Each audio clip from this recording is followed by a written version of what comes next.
জলবায়ু পরিবর্তনের প্রেক্ষাপটে বর্তমানে খাদ্য নিরাপত্তা নিশ্চিত করা ও দুর্যোগ মোকাবিলা দুই সরকারের জন্য বড় চ্যালেঞ্জ।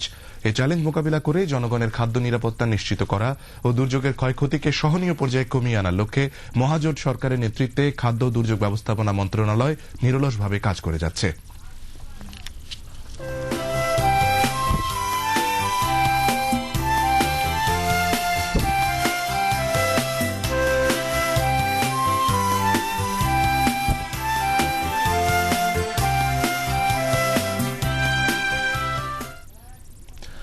বর্তমান সরকারের 2 বছরের সাফল্য নিয়ে ধারাবাহিক প্রতিবেদনে আজ দেখুন খাদ্য ও দুর্যোগ ব্যবস্থাপনা মন্ত্রণালয়ের উপর এনামুল হকের রিপোর্ট।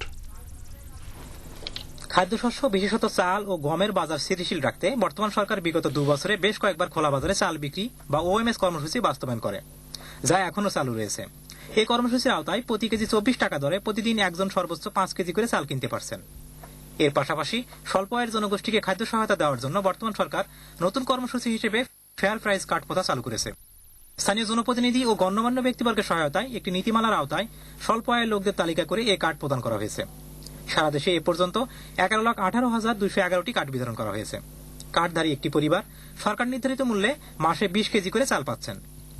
চলতি অর্থ বছরে ওএমএস ও ফেয়ার প্রাইস কার্ডের মাধ্যমে মোট 5,50,000 মেট্রিক টন খাদ্যশস্য বিতরণের জন্য বরাদ্দ রাখা হয়েছে। আমরা চাল খাই 34-32 এনে 24 টাকা নিলাম, এই জন্য মতন আমাদের উপর আমরা গরিব মানুষ খায়া বাঁচতে পারি। কেজি পিতে 8 টাকা 10 টাকা কমে পাচ্ছি।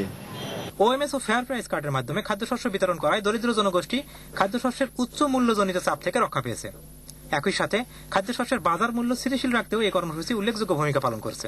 দরিদ্র মানুষ তাদের জন্য আমরা ওএমএস খোলা বাজারে চাল বিক্রি করছি, আমরা বিজিএফ দিচ্ছি, ভিজিডি দিচ্ছি, কাবিখা টিআরের মাধ্যমে পাবলিক ফুড ডিস্ট্রিবিউশন সিস্টেম, সামাজিক নিরাপত্তা কর্মসূচির আওতায় আমরা পিএফডিএস এর মাধ্যমে চাল খাবার এগুলো বিতরণ করে দামটাকে স্থিতিশীল রাখার চেষ্টা করেছি। আমরা ফেয়ার প্রাইস কার্ড দিয়েছি 11 লক্ষ পরিবারকে প্রতি মাসে আমরা 20 কেজি করে চাল দেওয়ার ব্যবস্থা করেছি। যে বাংলাদেশের 16 কোটি মানুষ, এই মানুষের খাদ্য নিরাপত্তা আমরা নিশ্চিত করতে পেরেছি। বর্তমান সরকার দায়িত্ব গ্রহণের পর অধিক সংখ্যক অতি দরিদ্র লোককে সামাজিক নিরাপত্তা বেষ্টনীর আওতায় আনার লক্ষ্যে ভিজিএফ কার্ডের সংখ্যা 25% বৃদ্ধি করে 56,54,000 থেকে 70,67,500 উন্নীত করা হয়েছে। পরবর্তীতে ঘূর্ণিঝড় আইলা ও মঙ্গা এলাকায় খাদ্য নিরাপত্তা নিশ্চিত করতে কার্ড সংখ্যা প্রায় 30 লক্ষ বৃদ্ধি করে 1,76,300 উন্নীত করা হয়। বাংলাদেশ সরকার ও বাংলাদেশ রেড ক্রিসেন্ট সোসাইটির যৌথ ব্যবস্থাপনায় পরিচালিত ঘূর্ণিঝড় প্রস্তুতি কর্মসূচির কলেবর সক্ষমতা বৃদ্ধি করা হয়েছে।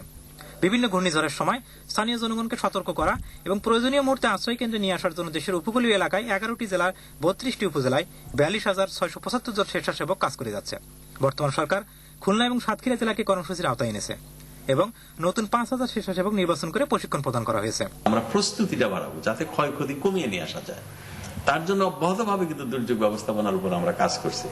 নতুন সাইক্লোন শেল্টার করছি, বাঁধগুলো, এমব্যাঙ্কমেন্টগুলো, বেড়িবাঁধগুলো আমরা পুনঃসংস্কার করানোর ব্যবস্থা করছি আইলা পীড়িত এলাকায়। এই বোধহয় প্রথম বাংলাদেশে যে প্রতি আক্রান্ত পরিবারকে 100 কোটি টাকা, 47,000 পরিবারকে আমরা 20,000 করে টাকা দিয়েছি। ভবিষ্যতে আমরা দুর্যোগ হলে আমরা ক্ষয়ক্ষতি অনেক কমিয়ে নিয়ে আসতে পারবো। এনামুল হক, বাংলাদেশ টেলিভিশন।